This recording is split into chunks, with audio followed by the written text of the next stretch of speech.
বাংলাদেশে রোহিঙ্গাদের জন্য তহবিল সংগ্রহ ও মিয়ানমারের রোহিঙ্গা সংকট সমাধানে জাতিসংঘ মহাসচিবের সফর গুরুত্বপূর্ণ মনে করছেন বিশ্লেষকরা। তবে বাংলাদেশে আর একজন রোহিঙ্গাকেও আশ্রয় দেওয়ার সুযোগ নেই, বিষয়টি স্পষ্ট করে মহাসচিবকে জানানো উচিত বলে মনে করেন তারা।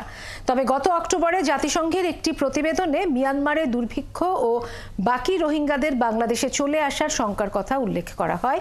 সেখানে কক্সবাজার হয়ে রাখাইনে সহায়তা পাঠাতে চায় জাতিসংঘ। এটি দেশের জন্য কতটুকু উপকারী তা নিয়ে দুই ধরনের মত বিশেষজ্ঞদের। বিস্তারিত নাদিয়া শারমিনের রিপোর্টে।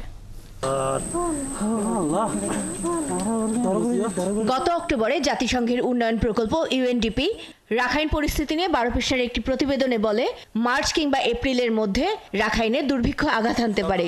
এ অবস্থায় জাতিসংঘ চায় কক্সবাজার হয়ে আন্তর্জাতিক সীমান্ত দিয়ে তাদের সহায়তা দিতে। কিন্তু এরই মধ্যে আশ্রয় নেওয়া 12 লাখ রোহিঙ্গা নিয়ে বিপদে আছে বাংলাদেশ। এরপর ত্রাণ ঠিকভাবে পাওয়ার আশায় আরও রোহিঙ্গা সহ বিভিন্ন গোষ্ঠীর রাখাইনবাসীরা বাংলাদেশে অনুপ্রবেশের চেষ্টা করলে ধাক্কা খাবে দেশের নিরাপত্তা ও অর্থনীতি। এই অবস্থায় বৃহস্পতিবার 4 দিনের সফরে আসছেন জাতিসংঘ মহাসচিব আন্তোনিও গুতেরেস। এ সময় বাংলাদেশ দিয়ে ত্রাণের চালান পাঠানো নিয়ে সরকারের অবস্থান কি হবে সেটা বাংলাদেশের স্বার্থ ও ঝুঁকি মাথায় রেখেই ঠিক করা উচিত বলে মনে করেন আন্তর্জাতিক সম্পর্ক বিশ্লেষকরা। আমি মনে করি এটা সরাসরি ওরা মিয়ানমারই করতে পারে, সেই সহায়তা বাংলাদেশের মাধ্যমে করার কোনো প্রয়োজন নাই। আমাদের উচিত হলো এই জায়গা থেকে যত দ্রুত সরে আসা, এখানে আর বেশি জড়িত হওয়া উচিত না।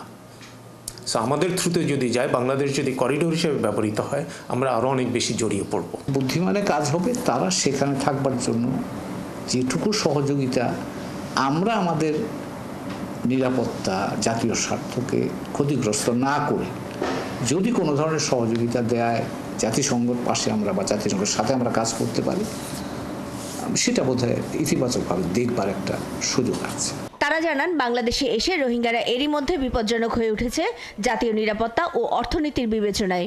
রোহিঙ্গা গণহত্যার বিচারের প্রক্রিয়া থমকে আছে, দিন দিন কমছে ইউএসএইড, ইউএনএইচসিআর সহ নানা আন্তর্জাতিক সহায়তা তহবিল।